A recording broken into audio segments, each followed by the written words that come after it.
Right. Let's see how long it takes YouTube Studio to get rolling today. Some days it starts right up, other days it takes a little bit. Sometimes I even have to restart YouTube Studio. But as we're seeing right now, it's ready to go. What's going on, everybody? Crazy Dog back with another Guardians series recap, series preview live stream as the Guardians wrapped up their 6-game, 2-city road trip with a 3-game series against the White Sox. And, yeah, I mean, I'll say this. If you were to go back to before the Mets series and tell me, oh, yeah, the Guardians are going to have a 5-1 road trip, I would look at you dead in the eyes and say to you, what Mets game are we losing? Well, I'm completely serious. I'd be like, okay, 5-1. What Mets game do we lose? Right? Do we lose to Peterson? Which we damn near did. Actually, no, that was the damn near no game. Yeah, that's right. Near lost Slade, of course. Ugh. Slade has not been good, ironically, since he tried to go a complete game. Did we lose the Logan Allen start? No. No.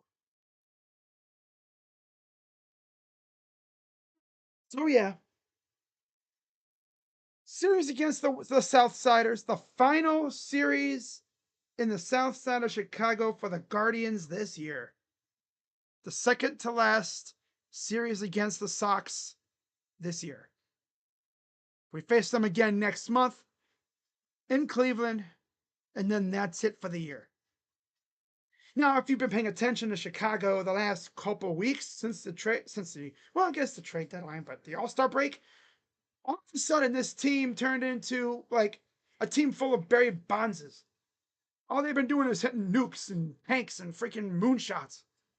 It's like, yo, these guys got a legit power surge going on over there, man. Damn. All of a sudden, Homer. Damn. Crazy, right?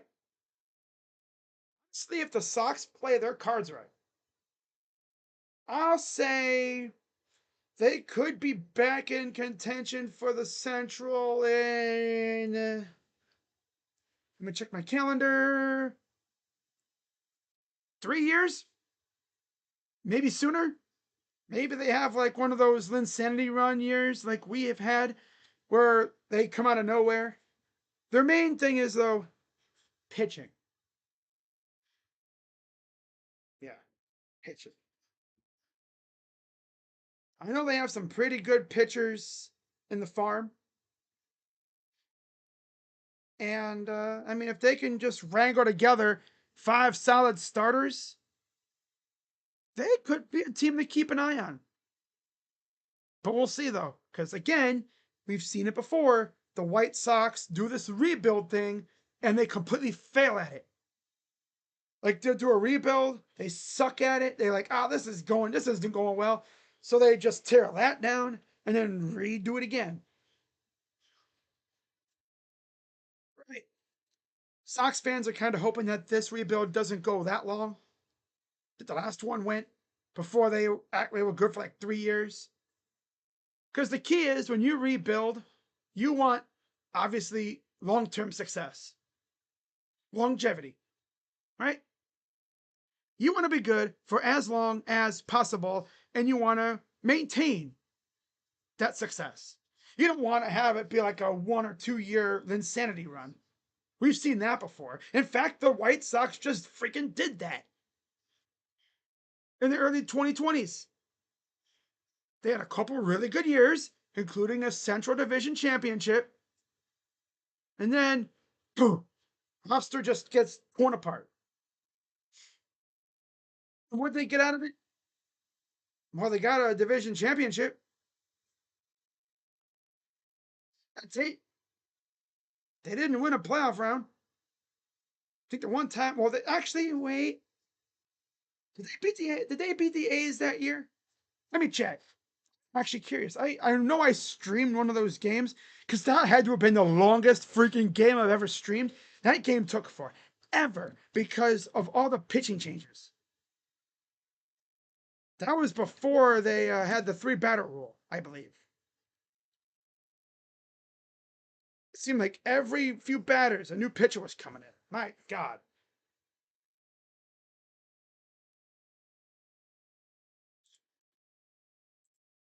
But yeah, when you're rebuilding, you want to make sure you have long-term success.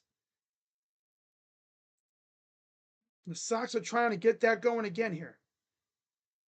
So, yeah, they had 2 good years. That core that they had. 2. Lost in the wild card to the A's. Lost in the division series. What'd they do? Let's go over it. Oh, we good? Freaking MLB app is telling me it's trying to reconnect. We good? Hey, yo.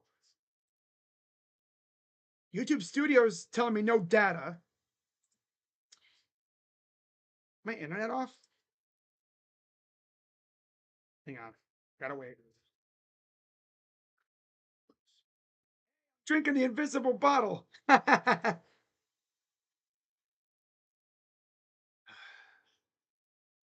You know, if I wanted to be a freaking jackwagon, I would just get the top part of a morph suit. Actually, no. Get me a freaking green morph suit thing, right? And just wear a shirt over it.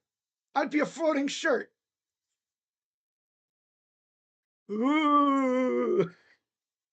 Actually, I got an even better idea. Just a morph suit over everything. There'd be like nobody here. I'd be talking, but Joe would be like, yo, crazy dog, is your camera on? And then all of a sudden you see my chair pop up. I was like, oh my God, he's a ghost. Oh my goodness. But anyways, first game of the series for the Guardians as they look to keep this streak going, right? Coming off a sweep against the Mets, where you damn near had a no-hitter with Gavin. Kind of Bibee on the mound against Aaron Savale. The Guardians, well, they went after Savale early. They got after his ass. First inning, they scored 5 runs. Santana, 2-run double. CJ Kafis, 3-run double. Bases clearing. Love to see that. Santana again in the top of the 3rd. RBI single. And then Brooks Baldwin would homer, putting the White Sox on the board. Stephen Kwan, top 4. Scoring on a balk. Don't see that too often now, do ya? Nope. Kwan scores on a balk. Not Kwan. This scores on a balk. That's right. Neiman would single in a run, making it 8-1. Santana walks in a run, 9-1. And by that time, the bullpen was in the game. As Savale only went 3 1/3 innings, 8 hits, 9 runs, 2 walks, 6 Ks, 4.91 ERA for Savale. Tanner Bibee, well, he was kind of his usual self. Not in a good way. Not in a good way. Not at all. Curtis Mead would get him on the board in the bottom 6 as well. 2 more runs off of Bibee with bases loaded. And then they would take him out afterwards. 9-3. Keel reached on a fielder's choice, scoring around 9-4. And then Jacob Amaya would add a run, 9-5 in the bottom 7. The Guardians would, of course, still hang on at the very, very end, as they would win 9-5 and continue their nice little hot streak. Now, unfortunately, the Tigers also won. So our deficit behind them stayed at 5? No, 6. It was 6. Yeah, it was at 6. Yeah. The Yankees, I believe. Did they win that day or no? I don't even remember. But I know they were right there. So yeah, we win that game. That was beautiful. Good to see, right? Good way to start a freaking series. Offensive explosion. Bobby got the win. He's 8-9, 4.60 ERA. And then of course Savale 3-7 with a 4.91 ERA. Yeah, Tanner 5 1/3, 5 hits, 4 runs, 4 walks, 7 Ks, and 1 homer, 4.60 ERA. Good old Tanner Bybee. Yeah, good old Tanner. Classic. Classic. So now we go to game 2. And of course, I stream this game. So we know what happens. Right? I don't got to really go through it too much. Yeah, I don't really got to go through too much of this game. Scoring was the exact, not much there. But the Guardians would score first. And as we know, when they score first, good things usually happen. And they did. In fact, the Guardians would they'd score first, and then Michael A. score first, and then Michael A. Taylor would tie it. Right? Yeah. Michael A. Taylor would tie the game. And then we got a little contributions from some other friendly one. I'm just trying to stall because the stupid website is pissing me off. You can tell when I'm trying to stall because I'm just trying to think of stuff to say while the site figures out what it wants to do. Okay, we're all set now. So yeah, like I said, Bybee got the win over Savale. Game 2, Cantillo on the mound against Burke. And with Cantillo, I mean, I've said before, good pitcher. He's an amazing reliever, but he's very limited in what he can do. He's shown flashes, but he's still limited. Now in terms of like where I would rank him in our rotation, well, I'd probably put him middle of the pack. He's not bad, but he's just middle of the road. He's a good spot starter. Yeah. So yeah, Cantillo actually had a solid game. Can't even lie. He was pretty good. 5 2/3 innings, 4 hits, 1 run, 2 walks, 3 Ks, and a homer, 4.11 ERA. Burke, 3 1/3 innings, 5 hits, 2 runs, 2 earned, 3 walks, 7 Ks, and a 4.26 ERA. The big thing about Burke is pitch count. We wrecked his pitch count. Yeah, long innings and long at bats killed his pitch count. And then we got to their bullpen, and they didn't really do anything, but still, we did enough damage to where we didn't have to really worry too much. Manzardo once again, RBI single, got him on the board, 1-0, top of the first. And then Michael A. Taylor, like I said, homered, bottom 2, making it 1-1. Top 4, Brian Rocchio double, making it 2-1. And then CJ Kafis, top 6, solo shot, his first major league solo shot of his career. And the year, I guess. Yeah. 3-1 Guardians. And of course, as you know, I missed the home run because I had to go take care of something in another room. I left my computer and everything. Had to go get something, and I come back and I see on my screen CJ Kafis high-fiving his teammates, and then I see the scoreboard. It says 3-1, and then I see he homered. And I'm like, are you serious? I freaking missed a CJ Kafis home run. Are you freaking kidding me? What the heck is up with me? No, I mean, is it the end of the world? No, no. I would have been super, super pissed if that was a Chase DeLauder homer or like another top prospect. Besides, I think CJ will hit many, many more this year, even. He's actually had a pretty solid start to his tenure in the majors. 304 average as of game 2. Not too bad. 3, 1 RBI, 1 walk, 898 OPS. Not too shabby. Yes, not too shabby. Cantillo got the win, of course. 3-2, 4.11 ERA. Burke, 4.9, 4.26 ERA. And then Smith got his 5th save. The 5th for Smith. 2.75 ERA for Cade.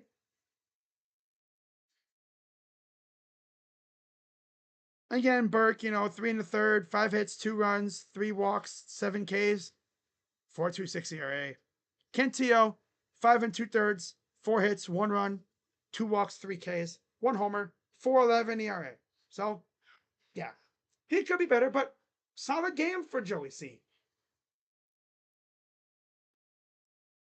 And then we get to today's game. And, Slade Ciccone on the mound.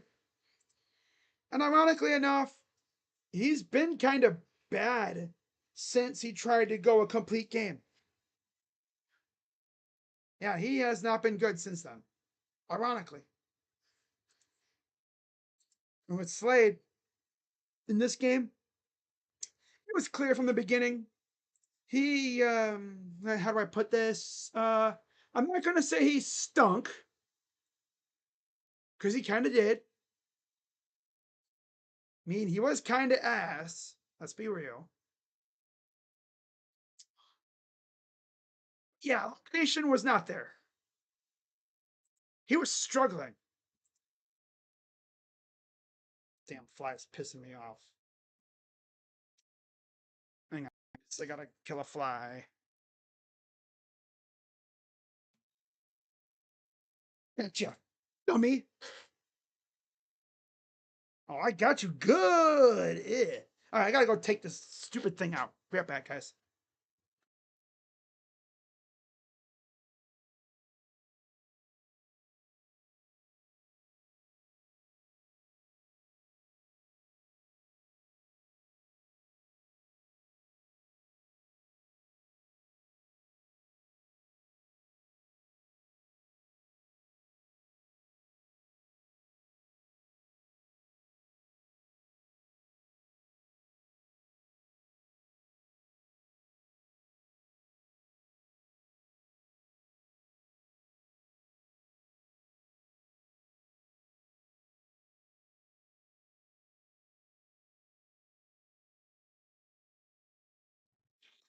Okay, we're back. Oh, my camera. Nah, it's kind of funny. Oh my god, I'm a ghost. What if I just didn't say anything and I just pulled this up? Ah. Yeah. I'm John Cena. Can't see me. Oh, I hate lag. I hate it so much. But anyways, yeah, Montgomery was waiting for it. He was waiting for it. I mean, you look at the pitch that was thrown. The pitch that was thrown. Cutter, cutter, middle, low. Perfect spot for him. Crushed it. So it's 3-0. Bottom third, Curtis Mead, RBI single. And then Kyle Teal, another single as well. 5-0, just like that. But then Kyle Manzardo was like, let me help out a little bit here. Solo shot for him, making it 5-1. And of course, the Guardians had to do a little comeback action like they always do. A little bit. David Fry with runners on second and third.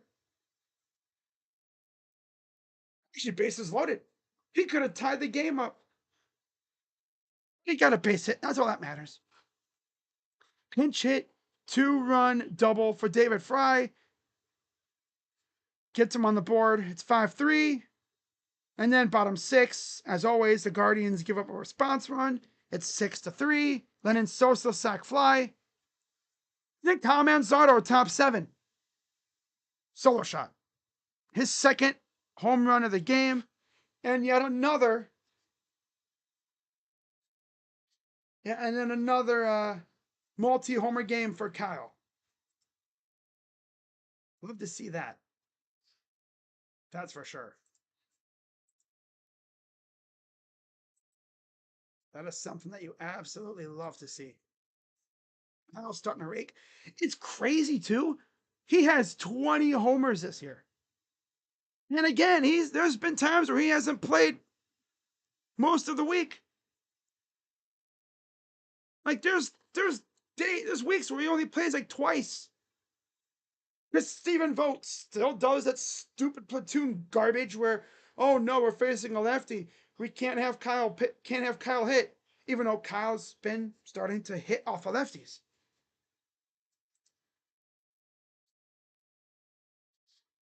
No. I don't understand that dude sometimes, I swear, on everything. So yeah, unfortunately the Guardians do lose, which sucks. But you're not going to win every game. They're still 61-56 on the year. And the Sox are now 43-75. Martin got the win. He's 4-9, 4.17 ERA. Saccone 5-5, 4.11 ERA. And Taylor got the save, his fourth, with a 3.91 ERA.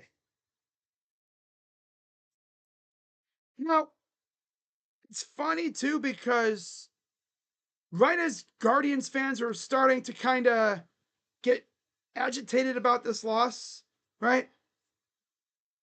We got a little bit of news, and it's very good news. I kind of compare this to when you're a little kid, you have a bad day, and your parents be like, oh, what's the matter? You have a bad day at school or something, not having a good day? Well, let's go to the candy store. Let's go to the ice cream shop. Let's go to the toy store.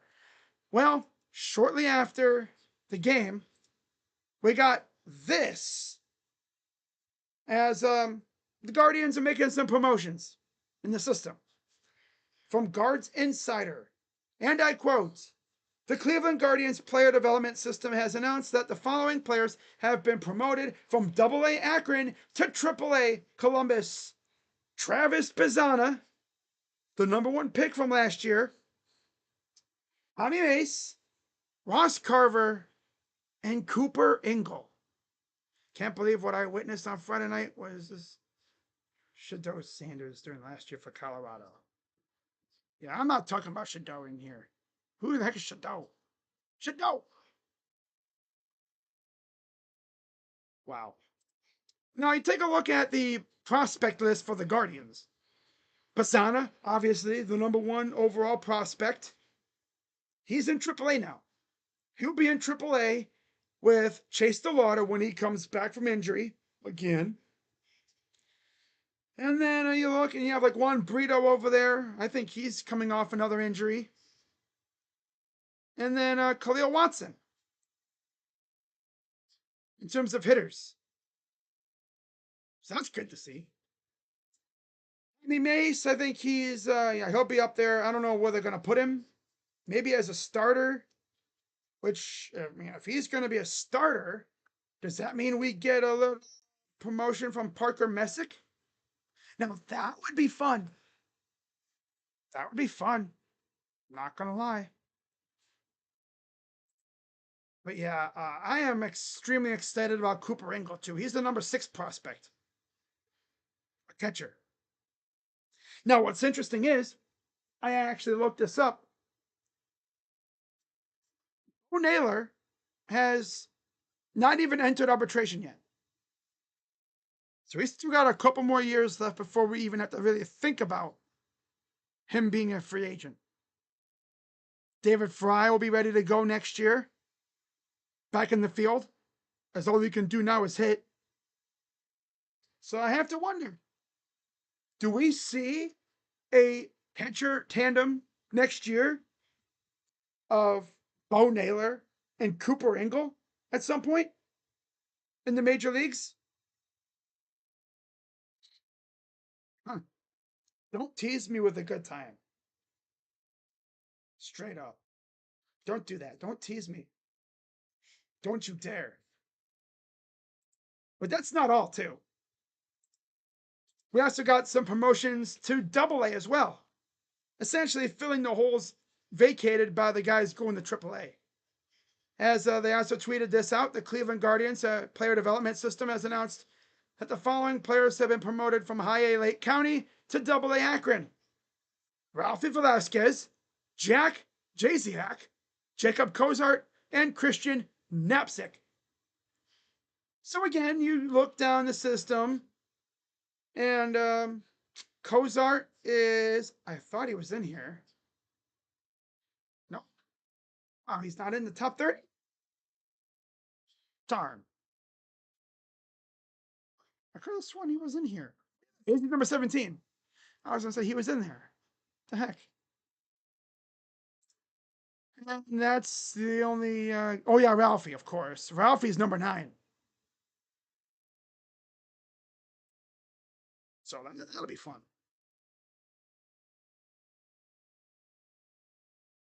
Now, a lot of people are going to ask, does Bazana go into AAA mean he could be in the majors by, and the way I see it, 441 slugging, 832 OPS, 333 at bats, 91 hits, 29 doubles, 9 homers, 49 RBIs. Okay, like those numbers. Now, what about Chase? What has he done? Well, before he got hurt, 278 average, 383, 5 dingers on the year. Wow. Okay. Off day tomorrow. Oh my God, look at this. So you guys remember that video I did, was it a few weeks ago? After the deadline, talking about players that were DFA'd? The White Sox claimed Elvis Peguero. You know, the guy from the Brewers that I thought we could maybe look at to string pen. Well, yeah, they're starting him tomorrow against Chris Paddock. Sick. See how that goes.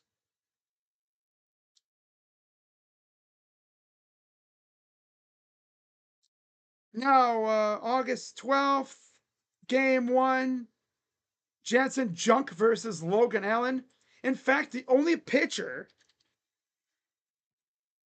the Marlins, is Logan Allen. And none of the Marlins pitchers has ever faced the Guardians. So this is about to be the easiest freaking preview ever. Because, you know, we've never faced 2 of the pitchers. And, yeah. They've only faced 1 of our guys. So that's fun. Oh. So game 1, Junk against Allen. And 2, 397 ERA, 50 Ks. Logan Allen, 79, 87 Ks. And only Xavier Edwards and Myers have fares. And they're both 0 for 2 for Edwards, 0 for 3 for Myers. Obviously, Logan Allen, we all remember what he just did against the Mets. He was not horrible, but he definitely had room to improve. For sure. Yeah, he definitely had room to improve. So let's get rid of that. But yeah, for Logan Allen, he's 1-0 against the Marlins with a 2.25 ERA, 11 Ks in 2 appearances. Last time he saw the Marlins was June 7th of last year in Miami. 6 innings, 4 hits, 2 runs, 2 homers. No decision. Junk is coming off a win against Houston. 5 innings, 5 hits, 3 runs, 2 walks, 2 Ks. And of course, Logan is coming off a no decision against the Mets, where 5 innings, 4 hits, 1 run, 4 walks, 6 Ks. But he did beat Colorado. Yeah, 7 innings, 8 hits, 2 runs, 1 walk, 3 Ks in that game. And he's coming off a loss to Baltimore. Yeah. So hopefully we get something good out of Logan Allen. Now, game 2 of the series, it'll be Yuri Perez versus Gavin Williams. Perez is another one of the young, ace type pitchers that they have over there in Miami. And then, of course, we'll have Gavin. We all saw what Gavin did. Yeah. We all saw what Gavin did. Right? No hitter. I mean, damn, son. I don't even need to really go over what he did. I mean, the dude went 8 and what, a third innings? Could have been 8 and 2/3, honestly. But the ump kind of hosed him on that strikeout of was it Alonso? Yeah. After the home run was already hit.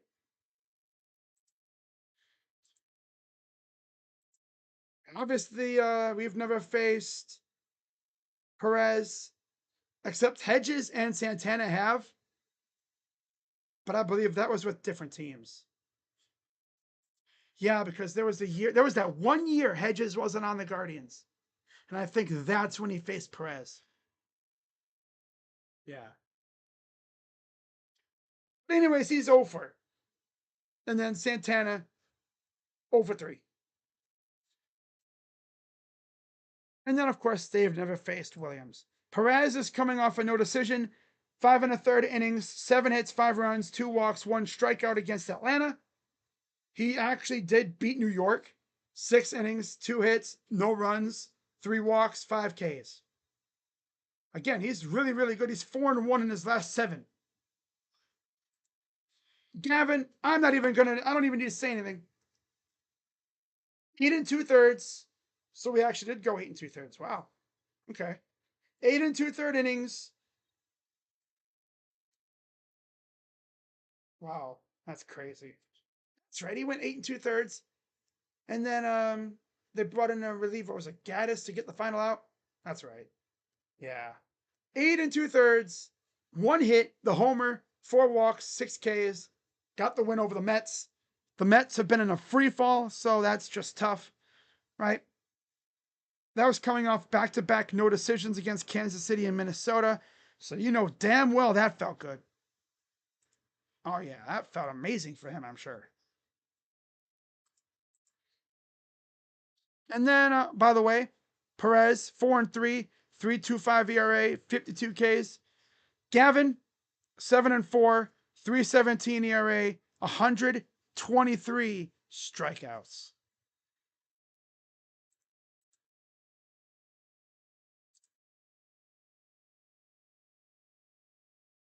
And then to wrap it all up, let me see this. Hang on, guys. I'm going to reread Junk versus Allen's stats just in case you guys didn't hear it.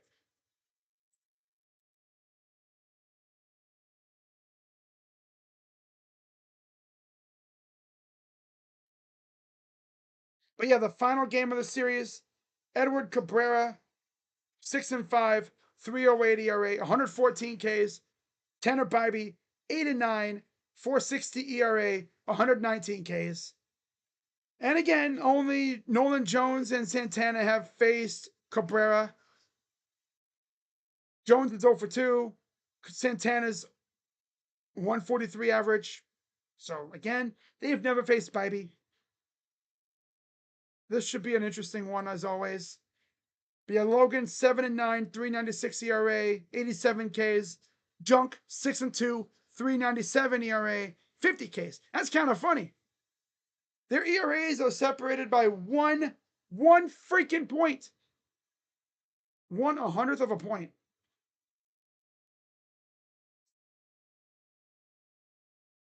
Really? 397 versus 396. That's tough. Should be fun though. And the best part is we're facing all righties again. So more comments are there. Even know when is the next time we're facing a lefty? I really do not know.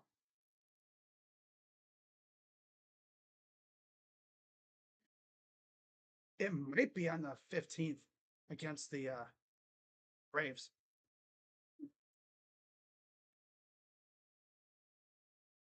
Let's see something real quick too.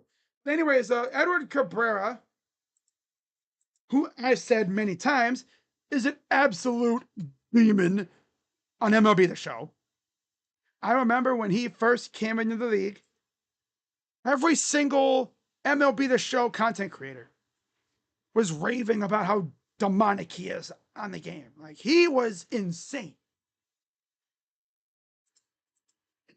And again, remember, I think I've seen articles before the trade deadline that actually have the Guardians possibly being a destination for him. Obviously, as we know now, the Guardians completely decided to stand pat for the most part.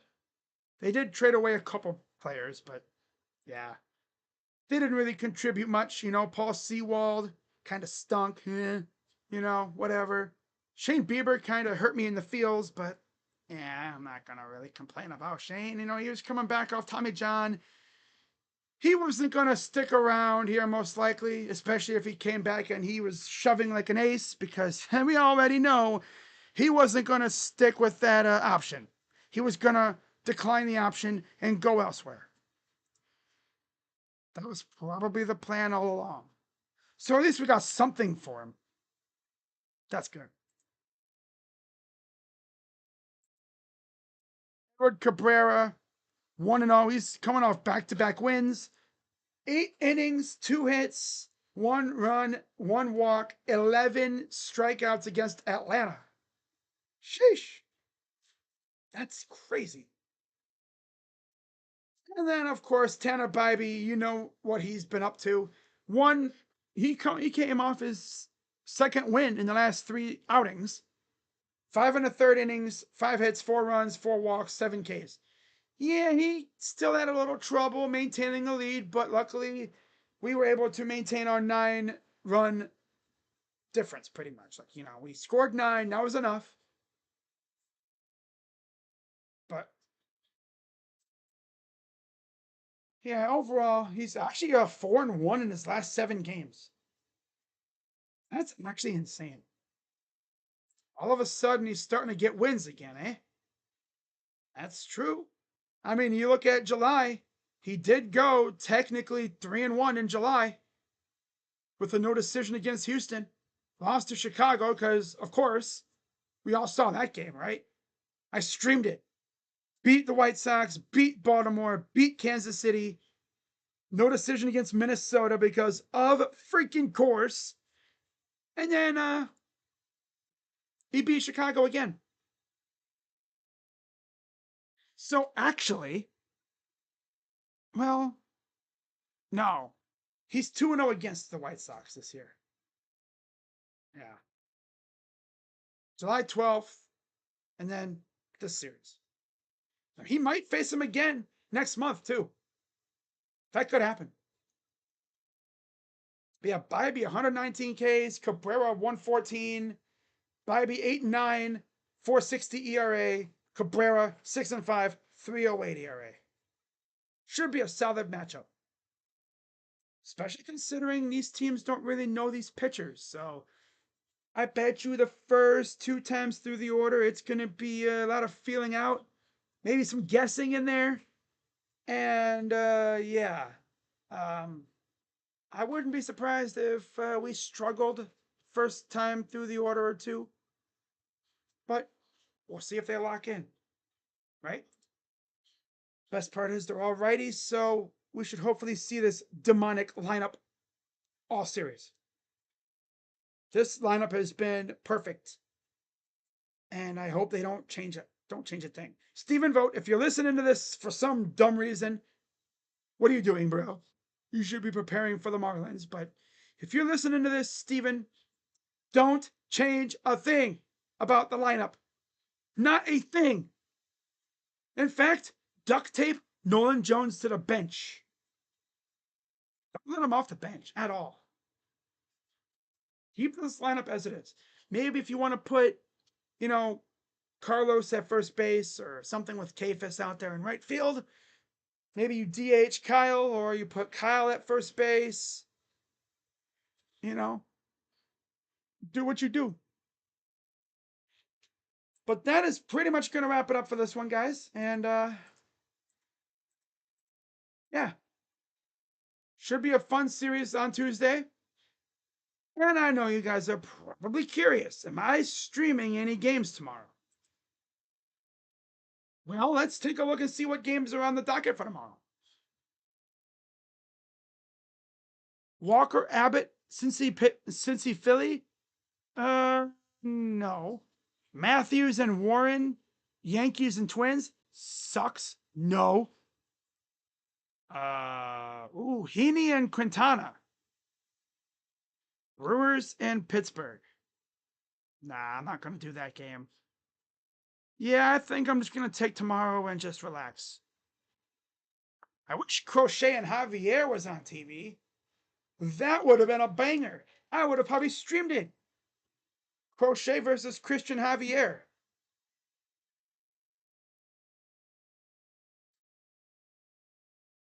And then on Tuesday, I'll be live for Guards and Marlins. And yeah, so with that being said, let me check Twitter to make sure I didn't miss anything with my blabbing.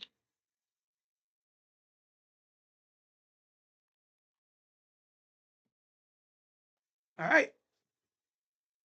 Anything happen?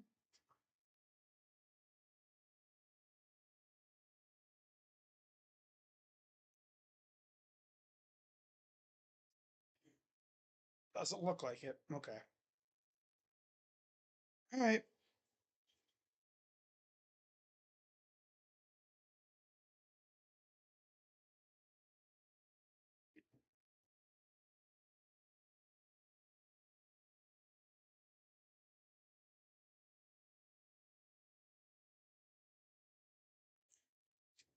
Yeah, someone in the group chat talked about the Tigers calling up all their other top prospects to Double A, I think it was.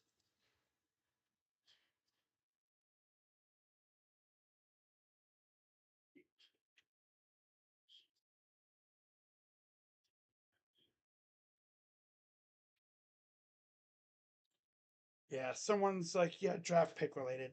Had to make room for all the guys in the lower level.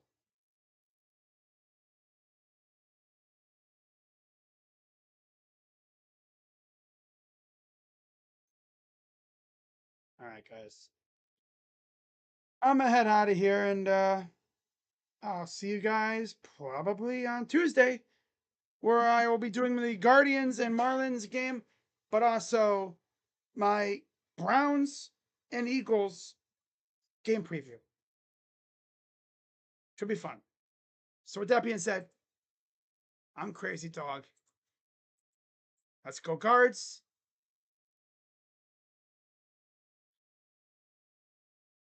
And I'm out. Bye-bye. Yeah. Yeah, I'll happily take the series win, but damn, it should have been a sweep. Bye-bye.